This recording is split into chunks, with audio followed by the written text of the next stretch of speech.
Hey guys, so I ended up in four different dimensional spaces after listening to Gateway's Wave 6. All right. Now, the description was saying that I was supposed to end up doing practices of Focus 21, which is essentially a bridge between the 3D and the astral plane or within that particular dimensional space. And also Focus 27, which is more so like a holding area. I'm calling it a holding area, but it's an area where you would meet other souls and other entities that are either in passing through to Earth or leaving or different things like that. It's almost like infinitum. It's a lot of stuff in Focus 27 that I would love to visit, but listening to those binaural beats, and I ended up coming out without realizing I was actually out of the body. Now I'm saying out of the body. I was phased but still laying down in the bed within within the first dimensional space. Now, what happened was my dog got up. It's like he got up in the middle of the night and he came up to the bed and put his paws on the bed.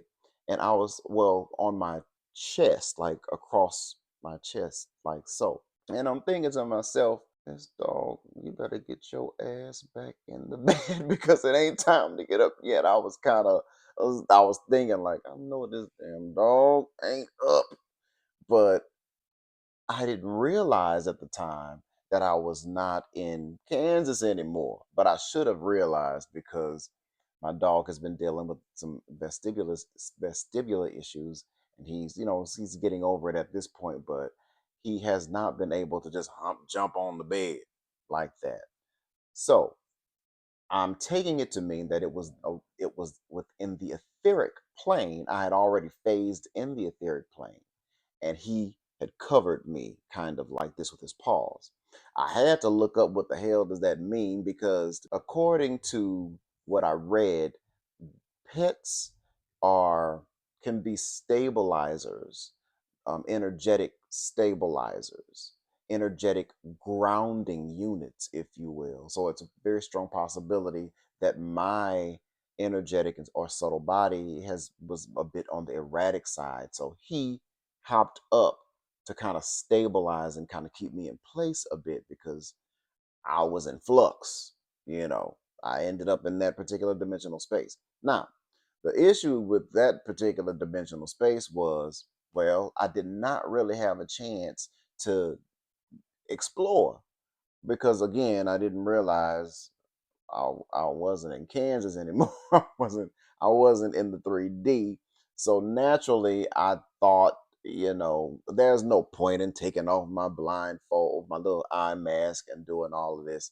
I just kind of stayed still. But I did realize as well that my room was lit, like the light was on. And I sleep in the dark, for the most part. And like I could see from, at the bottom of my eye mask that a light was on, as well as it looked like there might have been somebody in my room that was just kind of, they cast a bit of a shadow.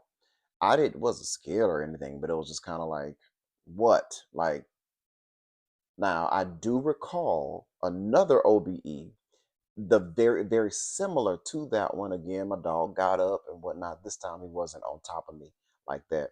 But I did notice that he was kind of up and about. His etheric body is well, fine and well, no issues or anything like that. Like he has an overlay of that vestibular BS in the 3D. But anyways, so in that particular instance, again, I was at home. I thought I was in the 3D, but I was not. And somebody again was in my room. And as a matter of fact, I said, all right, I'm getting up. I'm getting up. Now, I don't know what dawned on me to even say that because I don't have nobody to answer to. Not, no. Now I will talk to my dog every now and then to let him know I'm about to take you out, boy. Don't chill out. We going out. But in this case, it was a person. Somebody was in my room, like, bruh, the hell. But anyways, so I ended up in that particular dimensional space, and usually I'm up. I get out. I'm able to see my body itself. But in this case, it was like I was still in my body, but I was somewhere else in the same position. You feel me? So that's what kind of made it a lot more interesting and different. So, anyways, the second out of body experience that I had that on that same night, I phased again. Now, this time, right before that, I looked at my clock and I realized it was like 4 o'clock in the morning. And I typically start my meditation between 2 and 3. So it took about an hour for me to get myself straight, to wake up. Okay. And then once again, I put my little blindfold back on. But this time at 4 o'clock in the morning, I'm like, oh, well, let me just go back to sleep. Put my eye mask back on, and I end up in another room that apparently wasn't my room. You feel me? I phased in someone else's room slash bed, but it was like it was overlaid. All of this was somewhat different. Now, how do I know it was somebody else's bed? Well, because I met the entity. So he kind of was like shocked and he got up. And a lot of times, souls, they may or may not see you. But in this case, oh, he saw me. And as a matter of fact, he got up out of the bed, he didn't run out of the room, but he went towards the door so that he could tell his mom. His mom's room was adjacent to this particular room. And he says, Ma, Ma, I got a little brother again. Like, and I'm thinking to myself, what? And just as I was getting up to come, I guess, talk to the entity and try to see what the hell was going on, I go back to my body. Now, this entity, he had to have been maybe 6'7", 6'8". He was very tall, relatively speaking. He looked human-like, but his features were larger. It was slightly larger. He was very muscular and hairy-ish, brownish hair, kind of all over, kind of fuzzy-ish. Not, but it was not like a beast. But I could see that he had hair all over, and it was just kind of like interesting that he was a ma, his big ass, his hand ma, I have a little brother again. so so I end up coming right back to my body after I tried to get up to talk to him. Now it's possible that the reason I phased back was because there may have been a change within Wave Six's binaural beats or whatever beats they used for that particular recording. But what I've been thinking about is his response. His response wasn't that of violence, which typically you get violence when you are through anger or through fear. You shoot now, shoot first, and then ask questions later. That kind of stuff. I mean, I know if somebody had just appeared in my room, I probably would not have responded the way that he did. I would have probably been very startled and was like, "Oh my God, what the hell?" You know what I'm saying? If I didn't just altogether run the fuck out of the room. I'm just saying. All right. I mean, but for real, come on, people. Somebody just pop up and in your bed. Now, I know I showed up in his bed. Like, but technically, I guess it was my bed because it was partly my bed too. But I guess in that overlay, it was his bed. So, anyways, it was his response that was kind of like, wow, the thought processes of a person or an entity in on the other side that's not a part of the bureaucracy and all of that, but souls that actually live within those dimensional spaces. you know, their thought process is not of violence because of anything. Don't get me wrong, I'm pretty sure he might have been afraid, like I said before. It's a possibility that I know he was startled, but it was not a, a fearful reaction or a retaliation of any sort, which kind of lets me think that that the way that we're raised here kind of, it's unfortunate that we have to live lives such that we have to be on guard all the time. You know, we have to always feel like we have to be safe, or we have to protect ourselves and our loved ones for whatever reason, you know, because if you have to be safe, there's a reason behind us being safe. There's danger, some danger seen or unseen. You feel me? So it's very, it was a relief to me that he wasn't pissed off or angry or like so scared to the point to where he wanted to try to hurt me, even though, I guess in those dimensional spaces you don't, it's different. Earth is Earth is something else, y'all. This construct is a fool. And it really does bring out the worst in us as souls within these bodies, because we don't realize that we are who we are. We're gods in these bodies. Just using this little time as a way of to learn, yes, for some just to have fun. Because to be honest, if you forget who you are and you can just experience and really feel like, oh my God, I could die at any moment.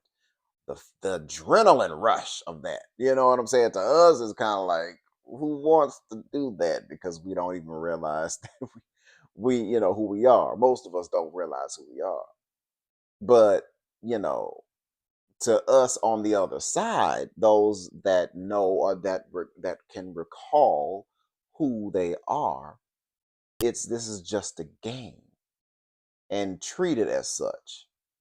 You know, as a matter of fact, I read a couple of books. Well, one in specific, I'm gonna have to put the book's name up there because I can't remember the name, but it talks about our cluster, our soul cluster. And in our soul clusters, these are different souls that are of the same level. I've mentioned this before, and will come back together as, friend, loved one, that, a lover, or even a pet. Sometimes you can come back, but in some sort of way, we will come back and help each other out to learn a specific lesson and then eventually level on up. But in this case, one of the guys, he was just kind of like frivolous with his life. He just did whatever, lived however he wanted to live. He ended up dying pretty quick. And it was just kind of like they all laughed at it for whatever reason. It was just funny to them. So, anyways, but it's kind of interesting that we take our lives extremely seriously. Well, most of us do, which I'm not saying that we shouldn't, but I am saying that we need to remember that we are here. This is a learning process. And I do believe most of the learning is centered around trying to experience that unconditional love and give that unconditional love to others as well, so that we can live more coherently together. It'll help raise all of our vibrations up if we treat each other with love, and of course with kindness, but with unconditional love. We wouldn't have to be scared of anything. We wouldn't need to protect ourselves from anything. Now, unfortunately for us, we have been known to be come back in a loop. Now, I've mentioned this before. It's a very strong possibility that many of us we've already learned what we needed to learn a long time ago. But for some reason, we're still back on Earth.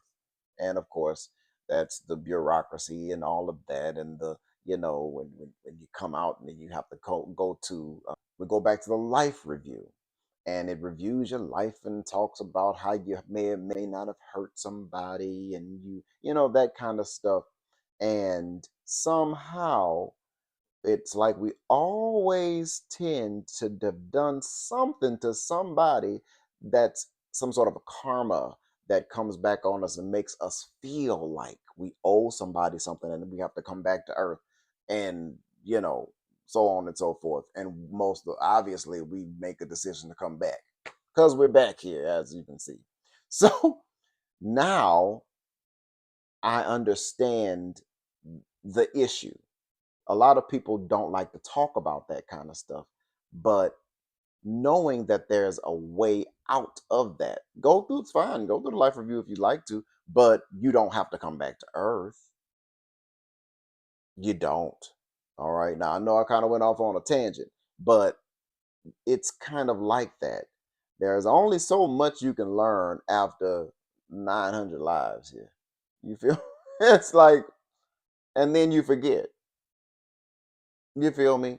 But in this particular dimensional space, just by encountering that entity for that short amount of time, it kind of made me think of, wow, how different we are when we are not subjected to the bullshit of Earth.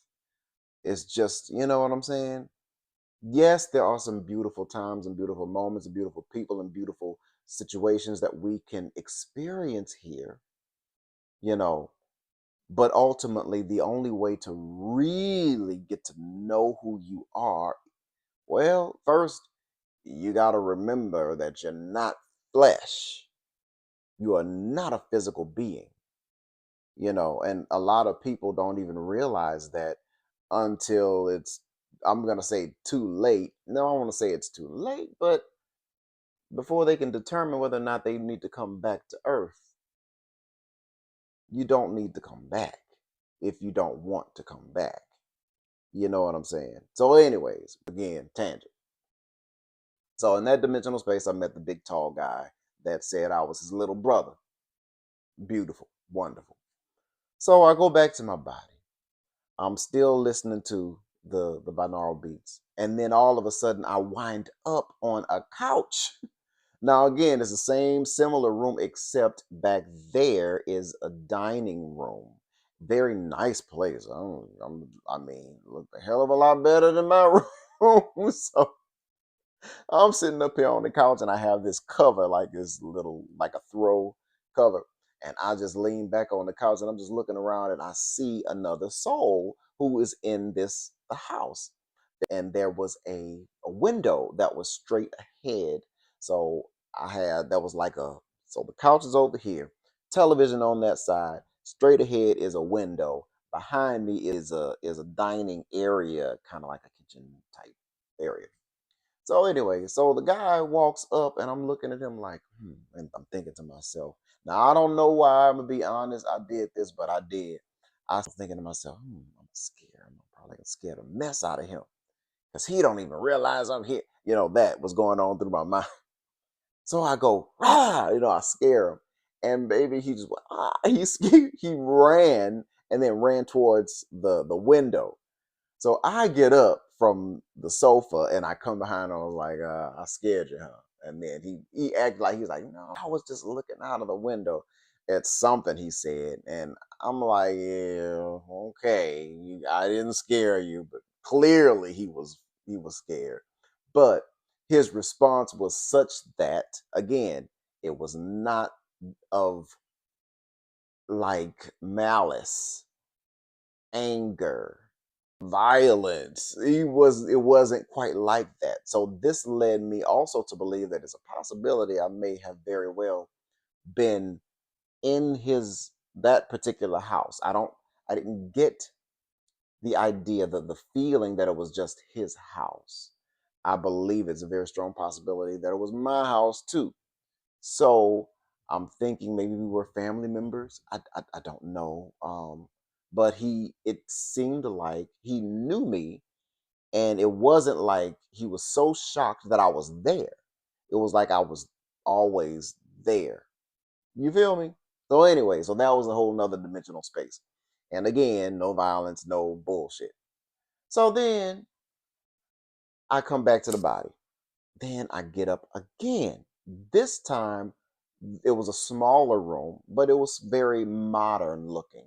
White walls. The furniture, for the most part, was white. Even the bed and the linen looked like it was pretty much white. But in this particular time, my alarm goes off. Now my alarm goes off at 5:40 in the morning. So between 4 and 5:40 in the morning, I'm in these different spaces, experiencing all of these different things, coming back and forth in and out of 3D and into other dimensions. The alarm goes off, and I'm like thinking it about in this vicinity. I'm like, what the hell? What is that noise? I wasn't in the 3D, right? I don't know why I didn't. But again, so I get up out of the bed and I'm looking around like, what? I wonder if this is the phone. I see a phone, but it was one of those. It was a white phone that looked like it was attached to a clock, and every time the alarm went off, it was kind of lit just briefly. That lit up and then went out, and I'm like, well, it's not the phone. I'm looking like, what the hell?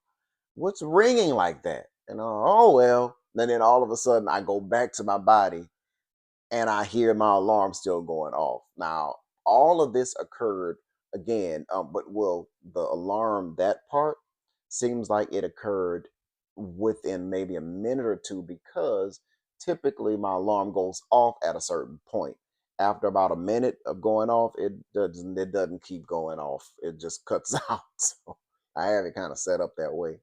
So it was still ringing, or the alarm was still going off by the time I came to, and I noticed that it was my actual phone. So, of course, time works a little bit different on the other side. I turned my alarm off, and then I was like, oh my God, I went through 4 different dimensional spaces. Y- I- You know, it's really amazing and very very interesting, and with respect to the fact that we are able to do these kinds of things. Now since then, now this happened about a week or so ago. I don't think, and of course I have tried again to have an out of body experience using the same waves, because I really am very much interested in going back to the same places, because I do know that if you listen to the same binaural beat, most of the time you're going to end up in the same area, provided your baseline frequency is the same. So if you go to bed in the same with the same emotional in the same emotional space, same attitude, same this, same that, but you listen to the same binaural beats, it's gonna bring you to the same place. Now, I've been doing a little bit of experimentation. I've been trying to figure out, okay, if I change the binaural beats, where will I end up? I already know your binaural beats can determine where you go.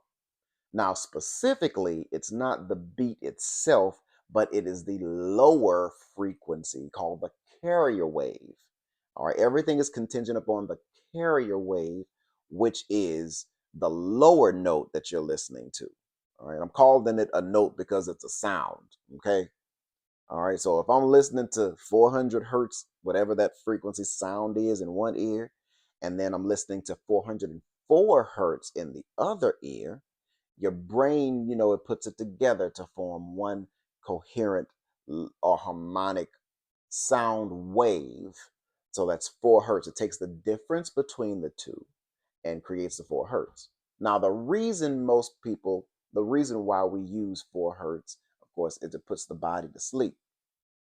But I had the bright idea, well, why the heck can't we just listen to 4 hertz itself? Well, the reason is because it's inaudible. Anything under a certain frequency, we can't really hear. And so, what we have to do is we have to kind of trick the brain.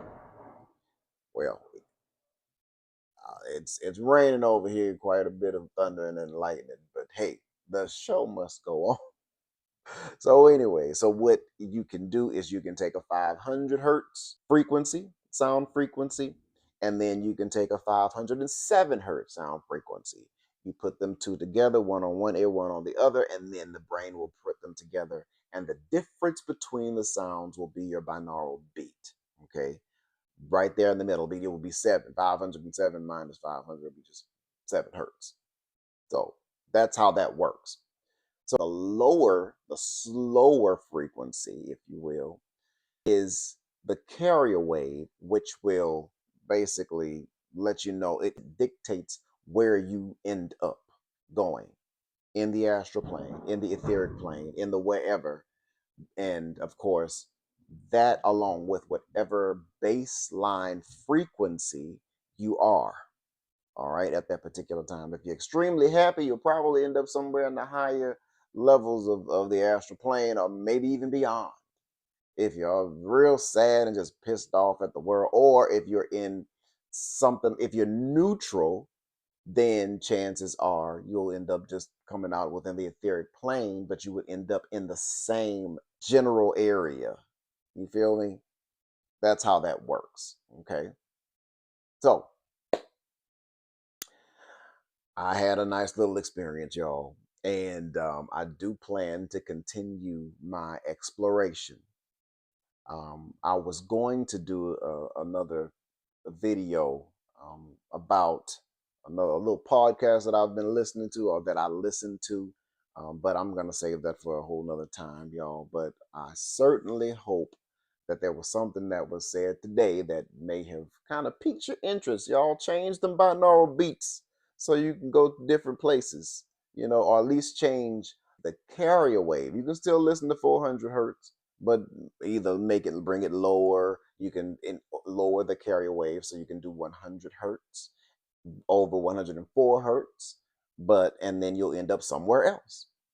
Those of us that are, continuing to come out of the body. Feel me? So experiment, have fun, and until next time.